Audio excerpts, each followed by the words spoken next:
Hello, ladies and gentlemen. Welcome to a Geek First Review. My name is Travis Snell, and today we are going to be talking about Ad Astra. So this is a film, if you've not tuned into reviews before, excuse me, a nice cough right off the bat. This is going to be a good one, you know. It's almost 1 a.m. where I am. I saw this movie late at night, and I thought, because I live in a smaller city, it's Ad Astra at 10 p.m. I'm like, I'm going to be alone. Bought my ticket today. Been alone. It's like 5 minutes before the movie starts. It's just going to be me. And then this couple sits in front of me. And it's fine. They didn't do anything. You know, they didn't get any shenanigans or anything like that. But still, you know, it would have been nice to just audibly do whatever I wanted. So I am here to talk about Ad Astra. If you've not been here to review before, I'll give my non-spoiler thoughts and then spoilers. I went back and forth about if I was going to do a spoilers or not. I am not. That's not saying anything about the movie. I just this is definitely one. I think this is a smaller scale movie. So this is, to me, and where I'm starting my review is, I think you definitely want to not hear anything with spoilers if you're interested in this movie. But I think you should be. If you're a fan of film, if you're a fan of sci-fi, if you're a fan of Brad Pitt, if you're a fan of characterization, character studies, in-depth kind of look into someone's psyche, this is the movie for you. I'm trying to think before we get in this if there's anything to plug. We got a newscast coming in the next few days. We've been dropping the GV Classic Star Wars commentary tracks, so you get 4 every month of the ones we've done in the past, and then you're going to get Solo and Last Jedi later on. We just got tons of stuff. If you like this review or any other review we've done or any other episode, please review us on iTunes or Apple Podcasts. I forgot that's new. We're trying to hit 200 reviews. That would help us hit our next milestone, as you've seen by mics and audio and gear and everything like that. What you guys do really helps. And then October's going to be huge. Joker's coming up. We got lots of video games coming up, Disney Plus. So you want to stay tuned. But, oh man, I didn't even bring a water. Hang on here.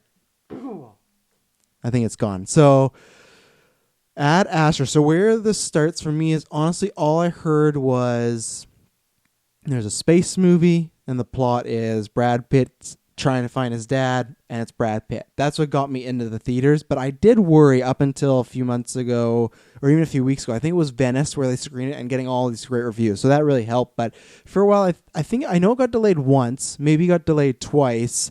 And then the director put out some statement of, the reason it's getting delayed is there's no problems. I just want it to be perfect. I want it to be the best film you can. And of course, with video games, TV shows, movies, people say that, and that's lots of time the case why people do delay stuff, because you go, okay, they want to make it better. But we've seen sometimes where things get delayed, like World War Z, which ended up being not too bad, but still was delayed, or, you know, video games all the time, or something like Solo. You never know. And delays, you can be trying to make the film better, but at the same time, it's like, are you just trying to scrub the burnt pan? You know, it's like, no matter what you try so hard, you can get a little bit of way, but it's still burnt, and that's what you never know. Or are you just that master cleaner guy? So I was excited for the movie because of reviews. I liked the premise. I love Brad Pitt. He's a legacy man crush. This film, and I watched the first teaser, I think, whenever it came out once a long time ago, and then I avoid all the other stuff, because if we're not talking about it on Geek First, I try to avoid trailers, and it wasn't anything that was huge in our kind of culture. So I was excited once the reviews came out. I liked the premise. I quite enjoyed this movie. I really like this movie, and I think I'm even downplaying. I'm almost about to say I love this movie, and I think I do love it, but I love aspects of it. But this is a movie that really needs to sit with you. This is something deep. This is something people have compared it to Apocalypse Now and 2001: Space Odyssey, which, check that out. Stanley Kubrick. It's just, if you're younger, like my age, and you haven't gone back and watched some of those, go watch every Kubrick film. He's just fantastic. I hope we do like a retro of that one day, but it is those that you've heard compared, even Gravity you've heard out there. This is and this is where I'd say for people that if you didn't enjoy it or you wouldn't recommend it, this is a slow burn. I definitely recommend, if you're a film buff, if you like these type of films, if you want to get in depth into a character like some earlier, and you want to see some great imagery. I think it's, for me, maybe like one of the most beautiful movies, probably the most beautiful shot movie since Blade Runner 2049. I'd really have to sit down and think about, but that was 2 years ago. And just the shots in this are incredible. So I think you've got to see in the theater. But this is a movie that, for honestly, my mom, I'd not recommend, because the first hour, it's a slow build. It really is. But it's getting you settled into this world, because this is the only minor spoiler I'll drop, that this movie takes place in the future. So there's some things that change and there's some things that are different. So it's just kind of accustoming you to the world, accustoming you to our character. But the world building, before I forget that, is so fantastic. There's sometimes where movies or TV shows do futuristic stuff and they don't really clarify how far into the future. They just say near future, and they tell you that literally in the first 5 seconds of the movie that's opening, in the near future. It's done in a way where it feels like technology has made advances and leaps, but it's still in our realm, and that's the best part about it. I loved everything that's dripping in this movie as far as the world building goes. And then I'll shout them out in the spoilers. But so the world building, that's fantastic. Brad Pitt is phenomenal in this movie. He's just having a killer year with Once Upon, and now with this, he gives this very subtle performance, but it is just heavy and powerful as a brick. It's something. The best way I'd honestly compare it is to Ryan Gosling in Drive. Just kind of that. There's a lot of acting going on in the face and the eyes, and he has lots of dialogue, but there's stretches where he'll probably have, and I don't want to say that because it's kind of spoiler, but he'll have maybe about 20 minutes of screen time and no dialogue. It's him reacting to things. It's him looking into things, researching. It's him getting information that he wasn't expecting. And that's the only thing, like I was saying earlier, it is a slower build. I enjoyed it because I was liking the world building. I was like, okay, we're learning about the character, we're learning about his father, we're learning about the mission, we're learning all these things, but you really have to sit with it. And that's where I think for some people, if you don't like slow builds, or if you don't like slow builds in the theater, because I know some people that go, hey, I really like that movie, but I didn't enjoy it in the theater, or I like being at home. I could pause, I can relax. And this is definitely a movie that I feel, and this is like not a bad thing, because I do this Blade Runner 2049 as well. This is a movie that I could just sleep to, because the score is fantastic. The visuals, it just feels like some ASMR space stuff going on.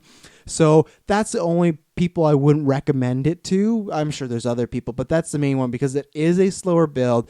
But when you get in that second act, everything just crescendos into it. And it's almost, I don't want to, there is something, I'm not going to say it because it's something with spoilers. So I'm not, the comparison I would make might be a little spoiler, but there is an aspect, funny enough, that's why you stay around spoilers. There is an aspect in the Watchmen comics and even the movie, less so, but that this really remind me of at times, especially the second half. And I don't even want to talk exactly about the second half, because it's not like Thanos shows up or anything. It's not like a Marvel DC movie, but it's events start to unfold and you start to learn things that change the entire perspective of our character's journey and the movie. And I'll talk about that vaguely, but I even wanted to describe, he goes through this, it goes through that.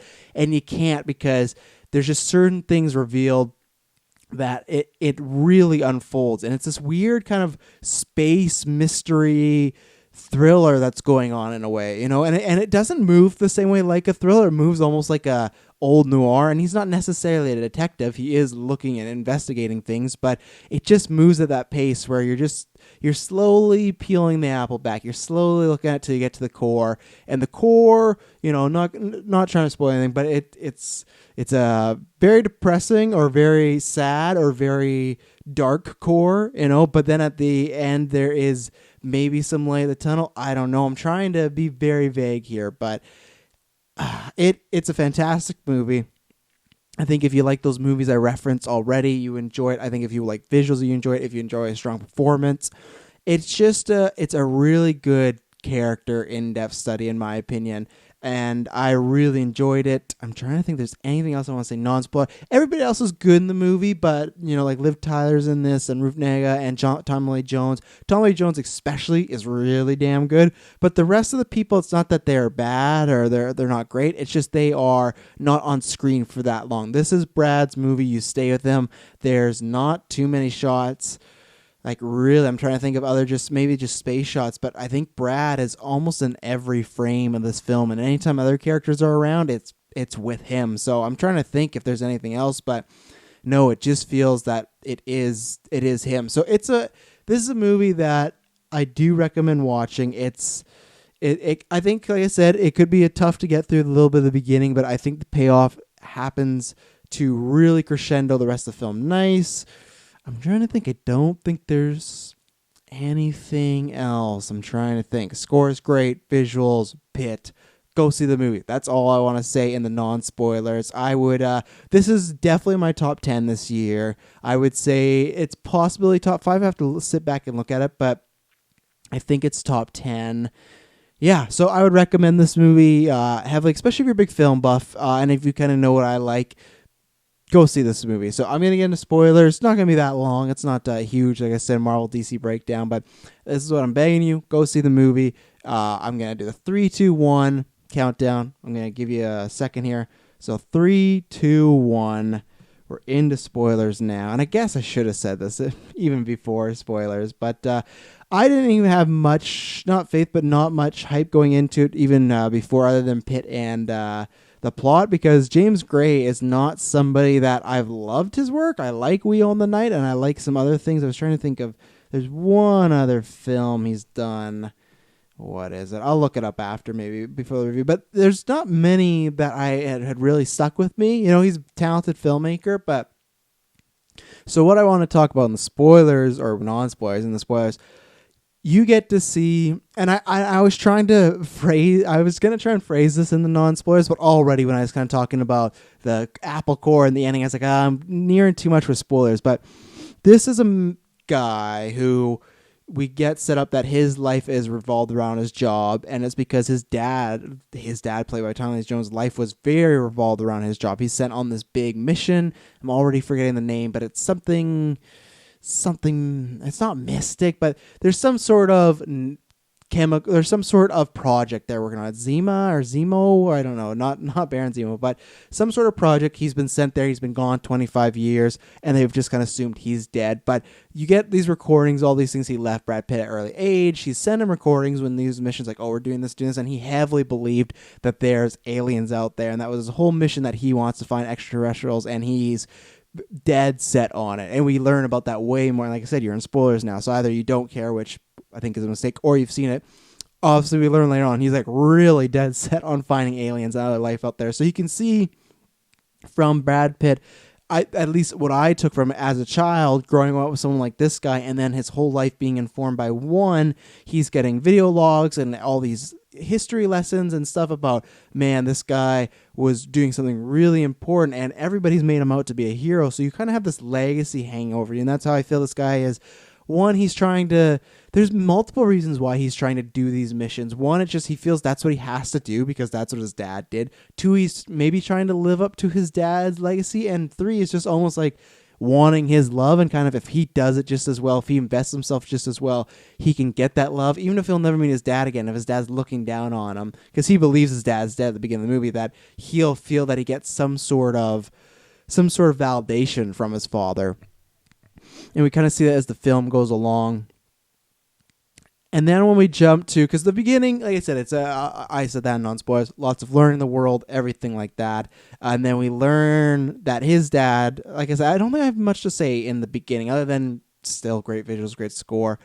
I'm trying to think if there's anything, but no, I'm jumping kind of into the middle half there, because that's when I was enjoying the movie, but it was getting me this, okay, where are we going? And I did think that there was a chance, okay, it's not really going to unravel until we get to Tommy Lee Jones, and then something will be up, or there'll be some sort of detour we're going to take. But no, midway through the movie, one, we get that scene with they interact with that other spaceship, and there's the monkey in there, and that's just, you know, you got your 2001 Space Odyssey shoutouts there, but that was just this movie's scary. It's scary in an intense way. It's not scary in a way where something's going to pop up and get you, but you just always feel uneased. You feel like something's around the corner. It feels like the best horror movies when a jump scare is going to happen and it doesn't. It's just the aura of this movie is, it's gut-wrenching. You know, you just never know what's going to happen, especially when that middle mark happens. You get introduced to Ruth Negga, and, oh, my parents were on the mission, and then he makes that call. Brad Pitt makes a call to his dad, to Neptune, and then he gets it back, and they're all rushing away like you can't hear it. Did he call you back? What did he say?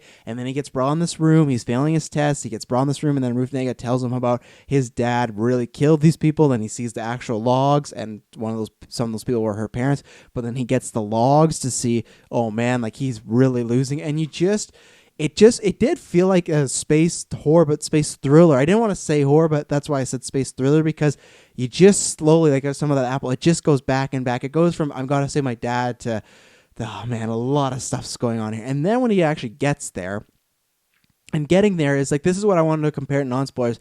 It reminded me of Tales of the Black Friday, the comic book that the kid reads in Watchmen, about the guy who's trying to get home, but he's slowly the pirate, and he's slowly going insane, and then he starts killing innocent people just to get back there, and he kind of finally realizes like he's seeing ghosts or things like that, but really he's the monster. And that's what this felt like, because he's found out his dad's a monster, and he killed his entire crew. So what does he do to get to his dad? He was supposed to be in lockdown. He goes in a beautiful scene where he has to go through water to get to the spaceship there, because they're going up to Neptune, and he's like, you need my help. He breaks in there, breaks the hatch. When he gets up there, he kills all three of them, and he even says like, hey, I'm not my motive was not violence, or it wasn't what is the word when you're about to have a interaction, like, I don't know, it's on the tip of my tongue, and it's so annoying.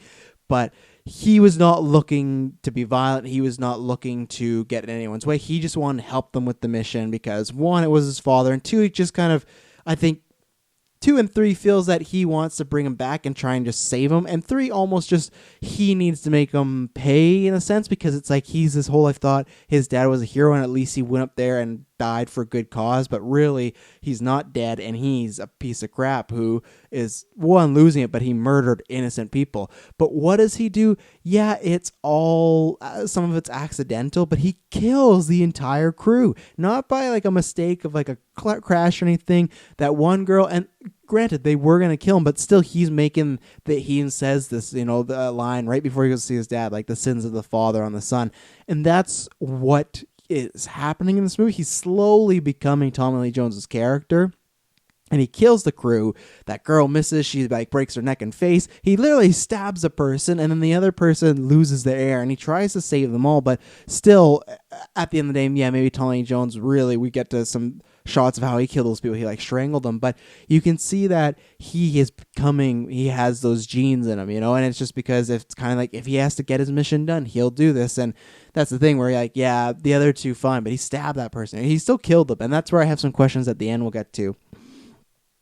So he gets to Tommy Lee Jones, and Tommy Lee Jones is he's lost it. And what I love is you see this back and forth, and you see that he's collected all this data, and it's really fun, the pacing of it, because he gets to Tommy Lee Jones, and you don't know, Tommy Lee Jones was just set up. You see all these bodies in the ship going around, and you're like, is he gonna kill his own son? Like, this guy can't even be reasoned with. And he does reason, but even when he's like attaching all the space gear to him and the helmet, the intensity in that scene, it's dripping off the screen, because you're just kind of scared. You're like, at any moment is he going to snap on his own son? Because right the first he says to him, like Brad Pitt talks about Earth or something like that, and one of the first few lines is Tommy Jones like, yeah, I don't really miss it. Nothing was there for me, not your mom, not you. Like, I didn't love anything down there. It was all about the mission. And it's just like, so it's set up that this guy is not all there, and even if he was all there, doesn't really feel like he cared that much about his wife and his son. And maybe he did at some point, but his work has taken over that.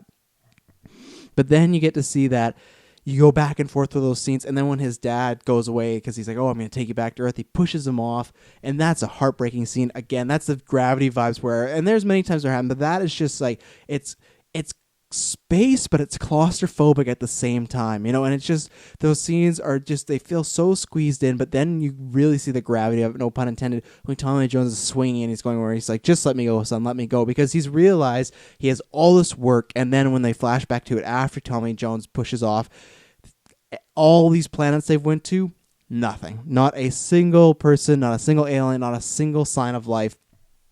And it's almost like, I take it two ways, as Tommy Lee Jones doesn't want to go back to Earth, so that's why he kills himself, but also that it's just, I spent my whole life up here and I've accomplished nothing pretty much. And I don't even want to face that. And that's where you get to see Brad Pitt, where at the end, and I'm kind of jumping a little bit of the thing, but this is where the character study part comes in, where he has figured out that look at what just diving into the work and making work, being a NASA astronaut or whatever he is, looking and trying to find extra life, just focusing all his time and energy on this job, because we see flashbacks of his wife talking about she's feeling lonely and dejected. One, I think because he wants to be like his dad, but two, he is just seeing that it doesn't matter what's, look at all this research. Nothing's here. No love, no nothing. And he realizes, and he's slowly realizing this. He has some regretful decisions, but he realizes that why should I be looking out there? Because what I want and what's important is on Earth. It doesn't matter. It doesn't matter how many planets we take over. It doesn't matter what we build. It doesn't matter if there is aliens. He saw what happened to his dad and how he didn't care about anything and how he could become that. And he makes that decision to go back home. And that's why I love that line. I'm just like, I'm looking forward to my solitude to be over. Because after, it seems like he divorced or broke up with his wife or longtime girlfriend, whatever they are. That's one of the first scenes of the movie. It seems like he's just dove into work. And I think, the solitude is the trip there in that back, but I think it's just in general, even when he was with his wife, that he would be locked up and he'd keep his wife at maybe at arm's length, because it's almost like his dad. Is he ever going to see her again? But he's finally, in my opinion, realized, hey, this is the life I need to be living. I don't want to be that man. I don't want to, even though he kind of started to become that, I still, because he logs it, and maybe they don't find that ship, and maybe they will just write it off like his dad, because their dad, they called him a hero and everything like that. They lied to the public. I do question, though, because he killed those 3 people. At the end of the movie, he's at the bar, and he see Liv Tyler and him meet, and they smile. And it's like, oh, they're going to work it out. I kind of, honestly, in my mind right now, take that as like him envisioning that as hopefully that's something that's going to happen down the line. It's a beautiful scene, and I love his conversation to whatever they have and that's why I talk about the world building. That, and I love that the moon even had like street signs, like green, like same what we have. So that's where it felt like evolution, where it felt like it is the future, but it's also based on our past. So it was great. But that ship, you can see the difference of the juxtaposition between the first time he's having like that evaluation at the beginning of the movie and then the last, where he is saying things that he's focused, everything like that, but I can't remember the exact wording, but he's wanting to invest in people and them to invest in him. Before, it was all about, I'm going to be alone. It doesn't matter what's going to happen. I'm not going to take account to my wife or other people in my life. It's just me on this mission. I can put that aside. Where now he's using it as a strength. That's a reason why I could do this. I'm going to take other people's lives into mine, and that's going to motivate me. And that's the thing, though. I don't know if that's real or not, because maybe they don't find out. But still, if they do, he murdered 3 people. So how is he out? And he committed a treason. Well, kind of not treason, but he committed a crime by sneaking onto an air shuttle that he was not supposed to. He broke out of somewhere. So maybe there's some fudging the numbers. I don't know. That's why I kind of honestly took it as him thinking about, hopefully that's going to happen one day. And maybe it does. Maybe he went to prison for a while. I don't know. So that was the only red flaggy thing, but they did it in such a dream, the way they shot the Liv Tyler and Brad Pitt stuff. It felt like, okay, this might not be actually happening. I'm trying to think of anything else that I wanted to shout out, but it was great, because I was really enjoying the first half, but like I said, it was a lot of building, and I didn't know where we were going to go, and then it kept building, but even more than the first half, just better and better, and where are you going to go? And like I said, those Tommy Lee Jones scenes were fantastic. I think that's the best I've seen Tommy Lee Jones in a long, long time, and he really came to play, and all those scenes were great. All those scenes were very intense. Even him going through the Neptune rock kind of storm to get back to the ship, that was very intense. It was just visually well done. The score was phenomenal, and Brad Pitt, like I said, you need someone of this caliber, an actor, to pull this type of role off. It's there is some dialogue, sure, but it's a lot of him. It's a lot of talking about the claustrophobia. It is those scenes right before he goes to see his dad, where he has to spend 79 days in the ship alone, and he's just losing it. It doesn't come off as cheesy or hokey or overdone. It feels like he is slowly slipping out of sanity, and he's having flashbacks to his life. And that's where, again, I've used this word already, but it's a great crescendo when he gets to his dad and he sees everything that's gone down, and just, I got to make a change, and I got to become a better person, because this guy invested entire life. He lost everything, lost everyone, and it led to nothing. It led to him pushing himself off. He could have went back to Earth, and maybe that's the other thing too. Maybe he was just embarrassed. Maybe he'd go back and he'd been there, murdered his friends and colleagues, and for what? Nothing. You didn't find anything. There was nothing out there, and that's a fun thing to think about too, because I'm somebody that does believe there's aliens out there, because I'm not the same as Tommy Jones, but in that effect of the world is so big, they got to be out there, right? And it's just that thing of for Tommy Jones, who spent his whole life up there and did some terrible things, for maybe him to finally realize, no, maybe there isn't nothing out there. Maybe it is just us, and that's it. But then he looks at it as the half glass empty of, it's just us. That's it. That can't be it. That's so disappointing. Where Brad Pitt, I feel at the end, it's looking at half full, that it is just us, and we got to take advantage of that, and there's love on that planet, and there's things we can build, and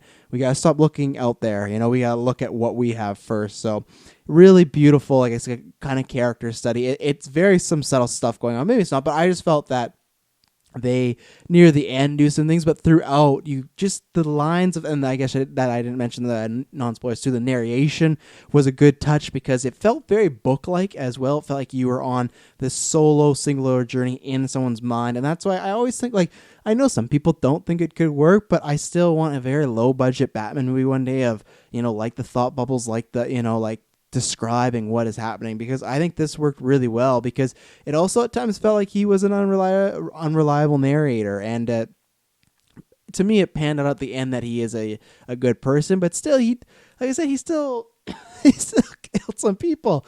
So it's like he made some mistakes along the way. He's a good person, but like he still definitely has to go to prison. He still has to pay, and it's like I understand that maybe those guys are some shady things too, but they are just doing their job, so.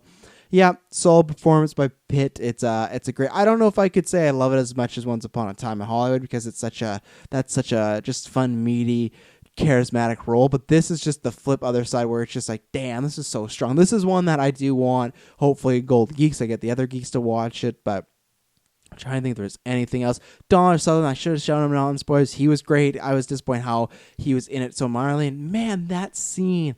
Oh, that scene's so scary with the, that's what I mean. Like, it is intense when they are getting hunted down by whoever those pirates are or whatnot. Who knows what they are, trying to get parts or whatever they are. But that scene where they're just driving, and then you see all these like carts just like starting to surround them, and then the sound effects, I don't know, because it's always that debate. It's like, is there sound in space, blah blah blah, but I thought they used them sparingly, where not everything was loud, but some things were. But at one moment, the driver gets shot, and it's just Brad Pitt and Donald Sutherland, and then they're on the moon, and they're going off like a crater, and it's a huge one, and it's just like, it's them. It's not so much because of gravity. The score, I don't even think is there. If it's there, it's mildly. It's just the sound effects. It's breathing, and your stomach just sinks. It just feels like if you were on a roller coaster and you go up and then you went down, then there was no traction. You're like, oh my god, and that's what it felt like. That's the best word I can say. Many other things, like I said, I think the character study stuff was really well done. I think the visuals really well done, but the intensity, especially in that second half, that even happened first half, but that second half, you just always, I was always on the edge of my seat. Especially, well, not always. I'd say, like I said, when it kicked in, probably when that started happening, but the second half, it was just, it was nail biting. And that's what I mean. In that first half, when that scene happens, I'm thinking, like, this is scary. This feels like every time, even the way the movie opens, to be honest, they do a good job of making Brad Pitt feel, and that's probably the openness of space, but just feel, how's he going to get out of this, and the dire straits of the situation he's in, but he's just a smart guy. They talk about, his pulse doesn't go above 80 and stuff like that. He's calm, cool, and collected, but when he finds out his dad and what's going on, his pulse skyrockets, so you can see that actual danger, and that's where, again, with this character of Roy, you can see that danger as far as like getting onto a ship, dealing with people, dealing with pirates, in a shootout, anything like that, with the monkeys that he had to explode. He can handle life-threatening situations, but personal life, emotional life-threatening situations, he's shut off from his wife. He won't deal with certain things that have been brought up. He is just invested into his dad, and that's where he's finally at the end kind of evolving, but he's kind of like his dad. He's shut off. He's just has an idea of what his dad is, but when he finds out that's completely wrong and his life's kind of been a lie, he starts to freak out, and that's when his pulse raises. So this is a movie that I cannot wait to watch again. I will be excited to watch it. I don't think I'll get a chance to see it in theaters because it's so busy lately, but I'll definitely be watching this one again, especially before Golden Geeks. But really enjoyed it. Like I said, this is for sure, as right now, a top 10 movie for me, and I'm very happy because 2019 has been very disappointing. Even movies that I still like, I've just really dropped the ball. You can go back and check out all our reviews. Like, look at some like It Chapter 2. I still like portions of it, but man, what a big disappointment, you know? So, yeah, really like this movie. Obviously, if you stayed around in the spoilers and you didn't see it, I think you made a mistake. You got to see it. But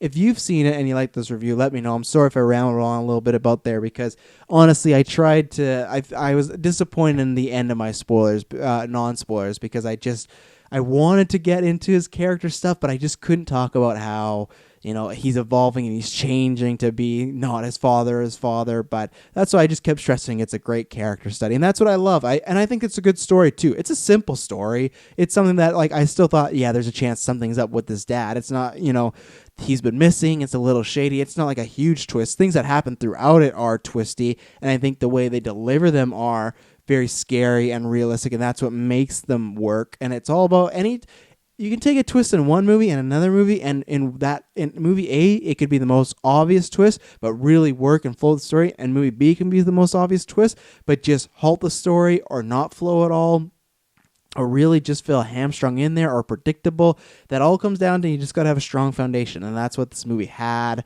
I'm trying to think if there's anything else, but yeah, that's the type of movies I like. Of course, I love story, and I want great dialogue, and I want great visuals and great score, but I think everybody has something, you know, and everybody, like, for me, if it's behind the scenes, I need a great director on there. That'll get me excited.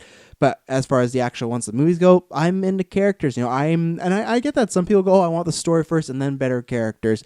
I can watch a good character in a shitty movie, or a movie that's less, like, has more flaws in it, where if the story is great, but I don't care about the characters, it's not much for me. That's where, like, I'm the Friends on the Friends versus Seinfeld bandwagon. I'm on the Friends bandwagon. Seinfeld might be a better written show. I don't think so. But I'm invested in those Friends characters. I don't care about the Seinfeld characters because they're all a bunch of assholes and they're, you know, not my cup of tea. And that's where, for me, characters are a lot. And and especially too, I think it helps because I am, you know, a man, and I have a very strong relationship with my dad. So anytime it's a father-son dynamic, it puts me in that, because if my dad went missing and he didn't even get to know him, but if all these things happen, I get it. I'd want to find my dad. Or if you look to me, my dad, I look up to him. You know, I want to be just like half the man he is. So that's where that really hit me as well. And especially now that I have kids, I don't have any boys, but still that I have kids, it's the reverse too. Like, I see the son aspect, but then I see the father aspect as well, and that's where I think Brad Pitt turns into, you want to, you know, it's a great quote. I'll pull it from Endgame. You know, no amount of money ever bought you any time. So I think there's a lot of great themes in here. Great character study, great visuals, great score. I'm gonna give this movie it's tough because I'm trying to think about cons, because it's tough because because these always happen right after the movies come out. Directors do Q&A. If the ending wasn't a dream sequence and him and Liv Tyler did really kind of look like got back together right away, that kind of bugs me because, I don't know, there were some murders. Let's see. The beginning, I'm trying to think if there's anything I would cut. I think it all kind of worked out. I'm trying to think if there was anything, because the beginning is slow, and there was times where, like I said, I was enjoying it, but I was like, okay, where are we going with this? You know, I want to know why are we getting this praise going on. I'm going to give it, and this is the same way I did with Spider-Verse last year, because most of the time when I walk out, I know this is a 10 right away. Boom. This is close up, but I need another watch. Spider-Verse, I was like, I think it was one or two problems, but I was like, I need to watch it again to see. So that's why I went here with the 9.5. That's why I'm going to give this a 9.5, because I didn't walk up being, wow. And I think maybe there might be some stuff at the beginning maybe I could have being a little bit faster, but I don't know. It has to. That's what I mean. This is a very hard movie for me to rate. So that's why I'm just giving you my off the cuff. I don't like to, you know. Sometimes I've only copped out on the number system once. I think it was the same thing as Black Klansman, where I was like, oh, this is kind of a 10, but I need to really sit with it, you know. Because other than comic book movies, which I'm, you know, just a horror sometimes, and I give 10 to those, but those are always on my enjoyment scale, you know, and that's where I guess I could say the 9.5 is the beginning. I was enjoying it, but I was still waiting for the Hook to drop. I think the Hook didn't drop until the middle, maybe that space mission with Donald Sutherland and Brad Pitt, but I was still enjoying lots of the things. So that's why I'm going 9.5. Could become a 10. Check back at Golden Geeks because I'll be talking about it then. But a 9.5 still really strong rating. One of my favorite movies this year is a movie that it's closing out the decade good. You know, we've had 10 years of great movies. This is one that if I had to, I don't think it'd be in my top 100 movies all time, but top 100 movies of the past decade. Very, very strong possibility you'd be on there. So thank you very much for tuning in. The video and audio feeds are all down below. Go on our podcast feeds, go to YouTube. Please subscribe, like, review, do whatever. If you want a free month of Stitcher Premium, it's right there in the description. Use our promo code. That would really help us out. So until next time, I promise you, not be boring.